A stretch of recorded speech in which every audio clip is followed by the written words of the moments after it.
Hi all, അസ്സലാമു അലൈക്കും. Welcome back to my channel. അപ്പോൾ ഇന്ന് ഞാൻ വന്നിരിക്കുന്നത് നമ്മുടെ കണ്ണൂർക്കാരുടെ സ്പെഷ്യലായിട്ടുള്ള കൈവിശലിൻ്റെ റെസിപ്പിയുമായിട്ടാണ്. നല്ല ടേസ്റ്റാണ് കേട്ടോ ഇത് കഴിക്കാൻ വേണ്ടിയിട്ട്. അപ്പോൾ ഞാനിത് ആദ്യമായിട്ട് ഉണ്ടാക്കി നോക്കുന്നതാണ്, പക്ഷെ സക്സസ് ആയിന്. എൻ്റെ ഉമ്മാമ്മ അടിപൊളിയായിട്ട് ഉണ്ടാക്കും. അപ്പോൾ ഇതെങ്ങനെ ഉണ്ടാക്കുന്നതെന്ന് വീഡിയോയിലോട്ടേക്ക് പോവാം. അപ്പോൾ എല്ലാവരും ഒന്ന് ട്രൈ ചെയ്ത് നോക്കണേ. അപ്പോൾ വീഡിയോ ഫുള്ളായിട്ട് കാണാം. അപ്പോൾ നമുക്ക് വീഡിയോയിലോട്ട് പോയാലോ. അപ്പോൾ ഞാനിവിടെ ഒരു ബൗൾ എടുത്ത് വെച്ചിട്ടുണ്ട്. ഇനി ഇതിലേക്ക് 2 കോഴിമുട്ട പൊട്ടിച്ചൊഴിക്കാം.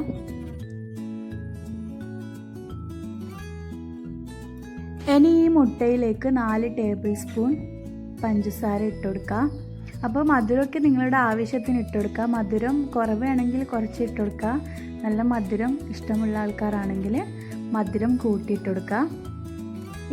പഞ്ചസാര ഇട്ടതിന് ശേഷം ഇതിലേക്ക് 1/4 ടീസ്പൂൺ ഏലക്കപ്പൊടിയും ഒരു പിഞ്ച് ഉപ്പും ചേർത്തിട്ട് ഇത് നല്ലോണം ഒന്ന് വിസ്കി വെച്ച് ബീറ്റ് ചെയ്തെടുക്കാം.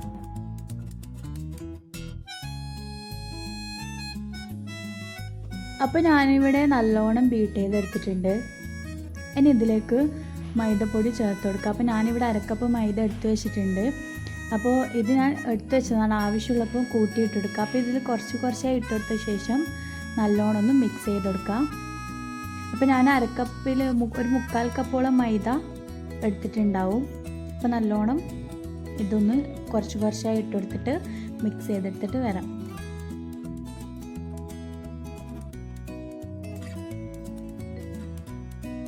അപ്പോൾ ഇതിലേക്ക് ഒരു പിഞ്ച് സോഡാപ്പൊടിയും കൂടി ചേർത്ത് കൊടുക്കുക. അപ്പോൾ ഞാനിത് വിട്ടുപോയതാണ്, പിന്നെയാണ് ഓർമ്മ വന്നത്. അപ്പോൾ നിങ്ങൾ ആദ്യം മുട്ട ബീറ്റ് ചെയ്യുന്ന ടൈം തന്നെ കുറച്ച് സോഡാപ്പൊടിയും കൂടി ചേർക്കുക. അപ്പോൾ ഇത് നല്ലോണം ബീറ്റ് ചെയ്തെടുക്കാം.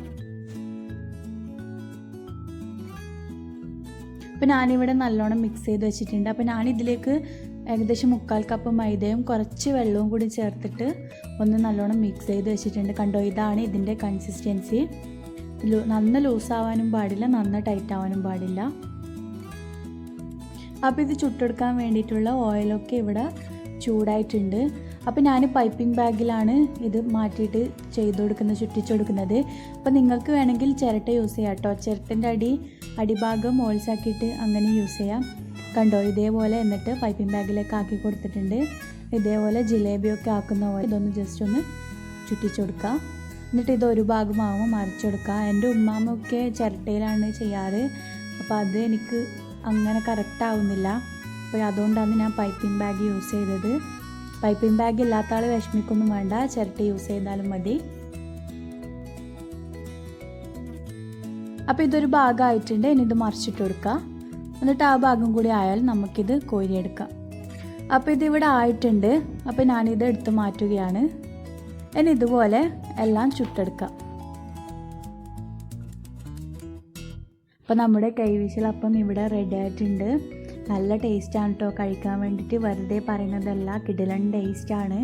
അപ്പോൾ എല്ലാവരും ഒന്ന് ട്രൈ ചെയ്യുക. അതുപോലെ ഇത് ഒരാഴ്ച വരെ ഒക്കെ സ്റ്റോർ ചെയ്യാൻ പറ്റും. അപ്പോൾ ഗസ്റ്റൊക്കെ വരുമ്പോൾ പെട്ടെന്ന് തയ്യാറാക്കാൻ പറ്റിയ വിഭവമാണ്. അപ്പോൾ എല്ലാവരും ട്രൈ ചെയ്തിട്ട് ഫീഡ്ബാക്ക് എന്നെ എന്തായാലും കമൻറ്റിലൂടെ അറിയിക്കുക. അതുപോലെ വീഡിയോ ഇഷ്ടമായ ലൈക്ക് ചെയ്യാനും ഷെയർ ചെയ്യാനും കമൻറ്റ് ചെയ്യാനും മടിക്കരുത്. അതുപോലെ വീഡിയോ ആദ്യമായി കാണുന്ന കൂട്ടുകാരുണ്ടെങ്കിൽ പ്ലീസ് ഒന്ന് സബ്സ്ക്രൈബ് ചെയ്യുക. തൊട്ടടുത്തുള്ള ബെല്ലൈക്കൺ പ്രസ് ചെയ്യുക. ഇനിയും നല്ല നല്ല വീഡിയോസുമായി ഞാൻ വരുന്നതായിരിക്കും. അതുവരേക്കും ഇൻഷാ അല്ലാഹ് കാണാം. ബൈ.